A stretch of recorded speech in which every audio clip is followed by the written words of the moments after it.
Okay, go ahead. Okay? 5 minutes, and then there'll be. I'll just come back and you get another 5 minutes. So 5 minutes, is it? Okay.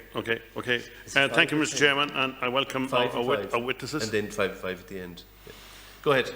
I welcome our witnesses, and I want to bring the conversation forward, if I could, not dwell less on history and more on the issues relating to the immediate outbreak in the counties concerned, and particularly in my own constituency, in my own county. Can I ask, and whoever wishes can answer, to indicate whether or not the protocols have been observed strictly and in accordance with the rules in the past fortnight or 3 weeks in respect of County Kildare and the meat plants and the processing plants within the county? Question number one. Question number two, can the HSA give some indication as to whether they carried out unannounced inspections in the plants in question? And again, I'm conscious of the need not to identify or to point the blame, get involved in the blame game, and I'm not doing that.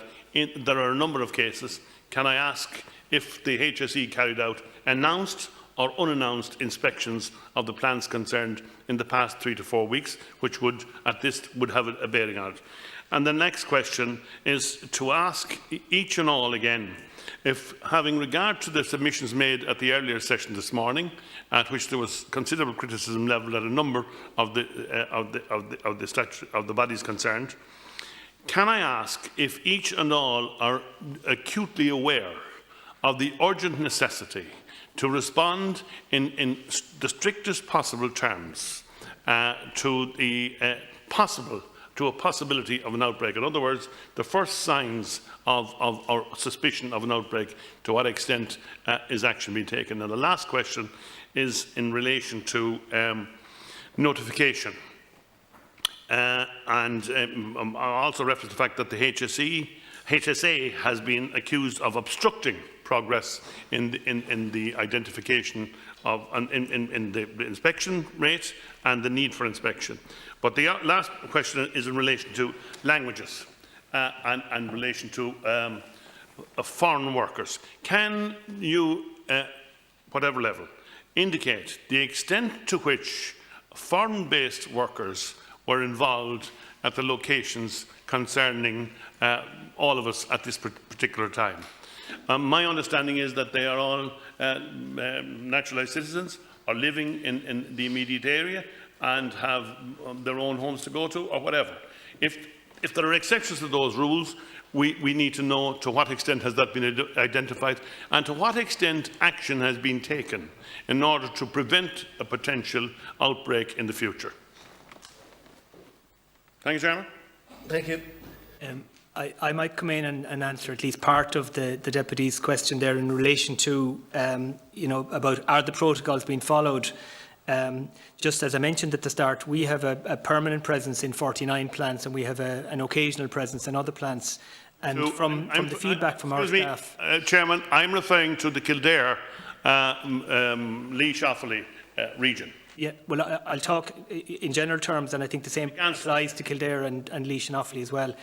In general, based on the feedback from our staff who are in the slaughter plants every single day, there is no issue with lack of compliance with protocols. That's not the problem. Okay? We've had no feedback from our staff to say... Kildare, Laois or Offaly?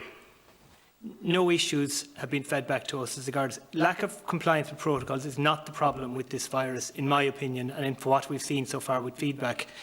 The protocol we have in relation to meat plants produced by the National Outbreak Control Team is an excellent protocol, but it's a series of risk mitigation measures. It's not a risk elimination measure. There is no such thing as a set of protocols that will completely eliminate the risk of a virus which is in the community getting into schools, call centres, fast food restaurants, or whatever the setting is. The best you can do is have a good set of protocols which will mitigate that risk, and we have such a protocol. So, but it's not, no protocol is going to prevent... Right, there's a question to the HSA as well. In the same regard, we have found through our inspections that the level of compliance with all of the different protocols has been, as mentioned there, in line. And I would agree that they are risk mitigation, and that's the important thing. This is a virus that is equally prevalent both outside of work and inside of work, and we need to recognise that. Obviously, within the work. Inspections taking place in the areas of concern. We have taken place in inspections in place in those particular areas. We are continuing to do those inspections. Past fortnight? Pardon? The past fortnight?